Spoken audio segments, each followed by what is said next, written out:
C'est une technologie que nous utilisons pratiquement tous les jours et qui nous permet de transformer un stimulus physique en un signal électrique que notre portable peut interpréter. C'est pourquoi, dans la vidéo d'aujourd'hui, nous allons voir comment fonctionne un écran tactile, plus précisément un écran capacitif. Le nom « écran capacitif » fait référence à des condensateurs, comme ceux que nous avons vus dans la vidéo précédente.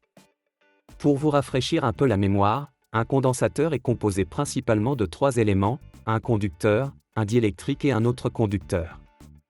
Avec ce mélange de composants et en connectant chacun des conducteurs au pôle d'une source de courant continu, un champ électrique est généré entre eux. Il essaie de maintenir les charges ensemble et réussit à conserver les charges même après la disparition de la source de courant continu. Une fois qu'on a compris cela, regardons comment l'écran tactile d'un smartphone est-il composé. La première couche que nous touchons avec nos mains est le verre, qui est un diélectrique.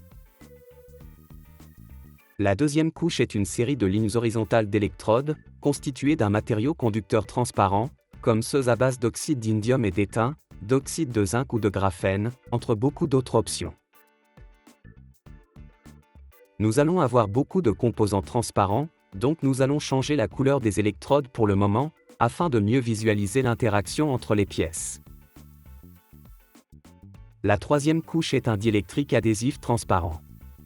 La quatrième couche est une autre série d'électrodes, mais cette fois-ci disposée perpendiculairement à la précédente, c'est-à-dire verticalement.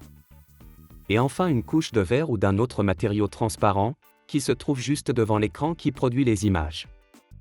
Si vous avez été attentif à la première partie de la vidéo, vous avez probablement remarqué qu'entre la deuxième et la quatrième couche se trouvent les 3 éléments nécessaires pour générer un condensateur.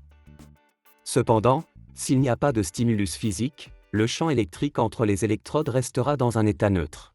Ce qui est intéressant, c'est que lorsque nous ajoutons une autre couche de verre et que nous la touchons avec notre main, un autre ensemble de conducteurs diélectriques et conducteurs est généré, le dernier conducteur étant notre propre main.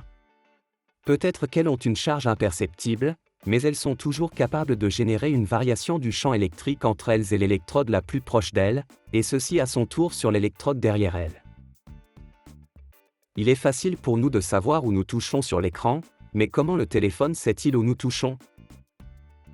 C'est grâce à la disposition d'électrodes perpendiculaires, car chaque ligne d'électrode est capable de détecter le champ électrique généré entre elles et le doigt.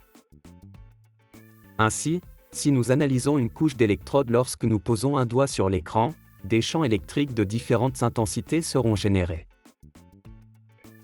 Avec ces informations, le téléphone peut savoir que le doigt a touché cette ligne, mais pas exactement où sur cette ligne.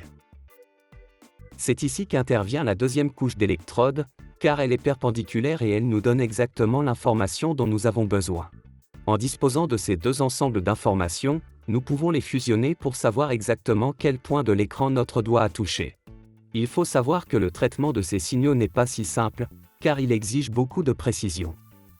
D'autres éléments peuvent provoquer des interférences dans les mesures et de plus, pratiquement tous les écrans d'aujourd'hui sont multitouch, ce qui implique l'analyse d'une plus grande quantité d'informations sans faire d'erreur. J'espère que tout est clair, mais si vous avez encore des doutes, rappelez-vous que j'ai une autre vidéo plus complète sur le fonctionnement d'un condensateur, qui vous aidera sûrement à comprendre. Comme toujours, merci à la page Facebook de Mechatronica pour avoir partagé mon contenu et à bientôt pour une prochaine vidéo.